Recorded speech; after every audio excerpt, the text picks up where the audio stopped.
You today. Um, so it's just also an honor to stand up in the TEDx stage today to share a little bit of my stories.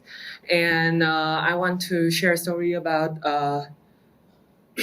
Thang Dong, which is one of the really famous myth of Vietnam. And well, it's like this. Well, we are a Con Dong Chao Dien, which translate to English with is we are the son of the water dragons, and we are the grandchild of the mystic phoenix that discarded the sky.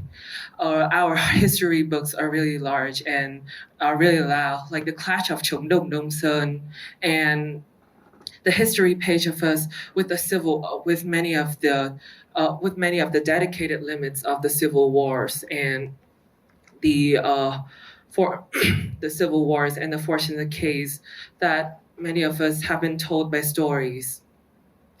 And personally, I am also a people who really like to involve in many of the history myth, and I'm also really uh, a person of history of Vietnamese as well.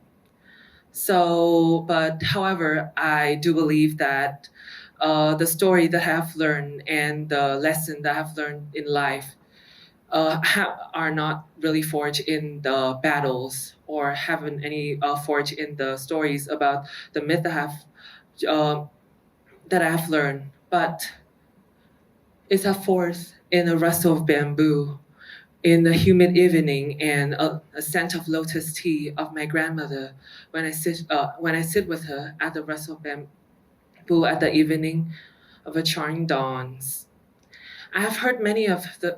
I don't know that even her story is forcing me right now to be born, but I think her story have changed many things around me. Come here, my darling. Let grandma tell you a story.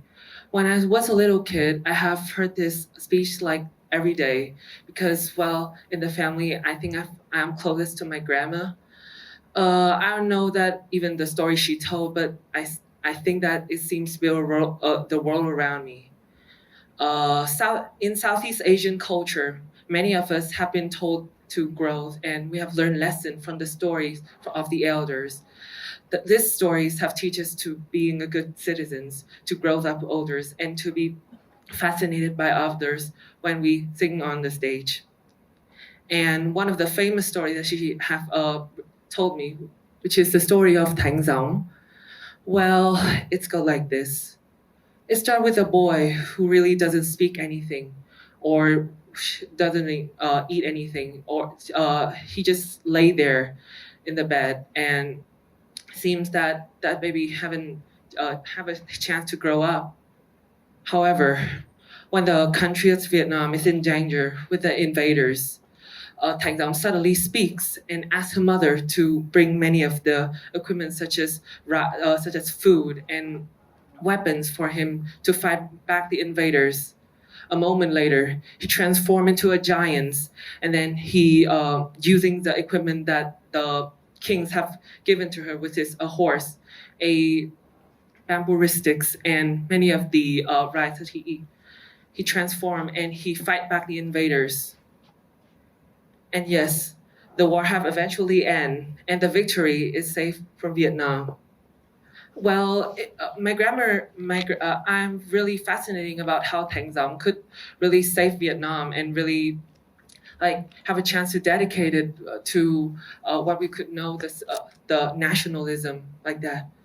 However, I do realize that after everything, Tang Dong doesn't choose to stay with everyone.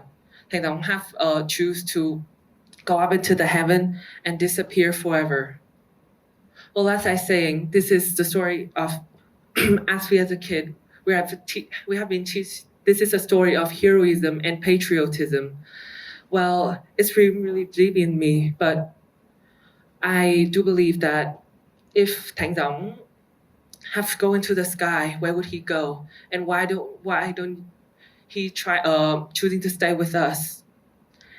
And this have made internalized to me a belief that our our invaders and our life and many of our meaning of life is have to be growth up. We have to be strong in front of others, and the way what we love ourselves is have to be seems to be worth to the community. And this have been told when since that because the story have told me that it would be worth and useful for a community if I'm only so it's worth my life. But perhaps that is really a misunderstanding because well if we worth and use it to community, but I just feel that we're just disappear from everything else because we have to hide our uncertainty to our families, to our home, to our friend.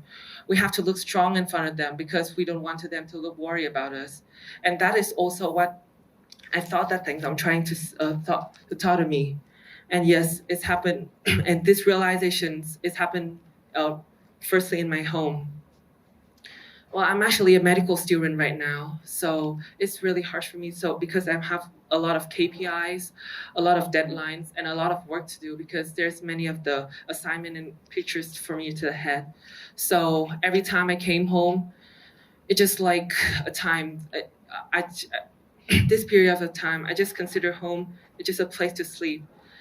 I nearly haven't talked to any of um, my family for since, and yet it's felt like I've been Tangzong, but for my home, I've vanished from my home because I've talked to anyone any since because I have to focus too much on the KPIs and too much on the deadline that I cannot put myself on anything else.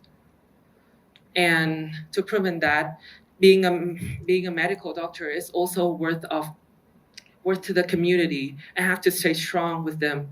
But when if I stay strong, and I'm really nervous about that, and I cannot even strength. And sometimes I have burnout with my assignment and my work, and I just literally disappear from anything. But if I disappear from everything, where would I go?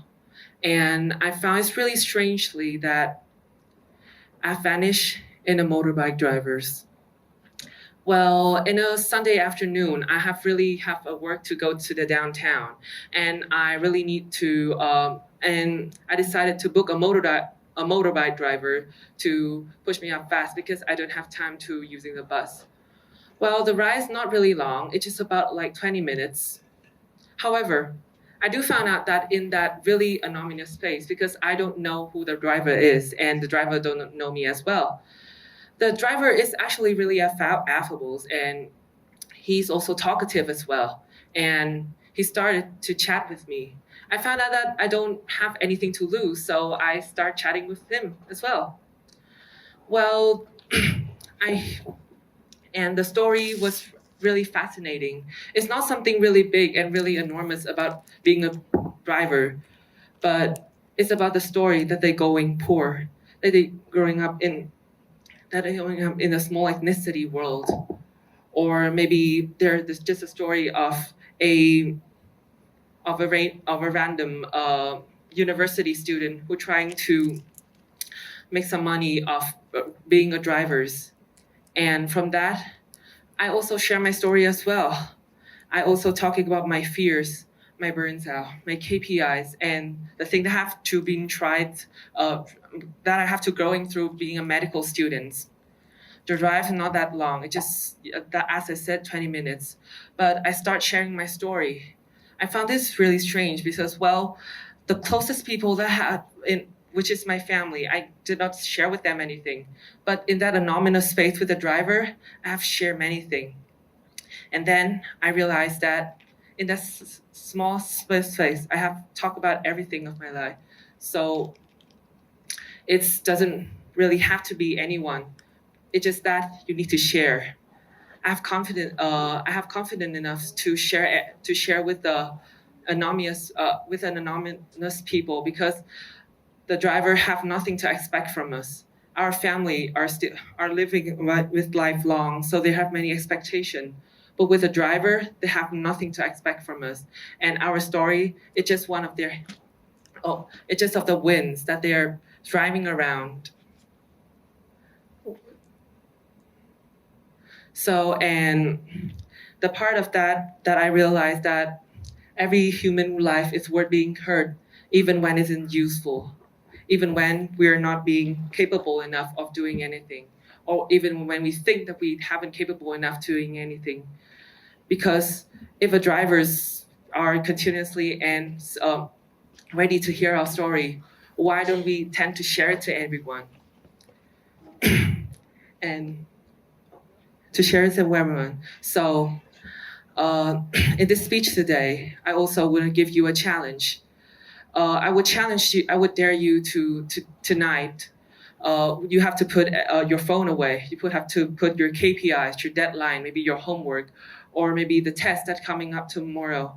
You could sit in your dining table with your family and sharing a story and learning about learning about worthy of your life is about, and that is how self-love is involved in learning of the worth of defines, because well,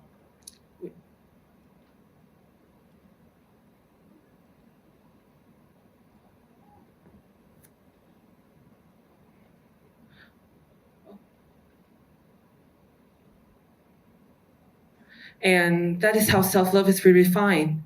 We not have to stay strong, we don't have to stay useful, we have just to have to stay human. And and the simplest thing is now is choosing to stay, because as my grandma once said, come here my darling, let grandma tell you a story, because maybe the only savings here today is not about the whole country that is informed by invaders and like Dang Zong to save everyone.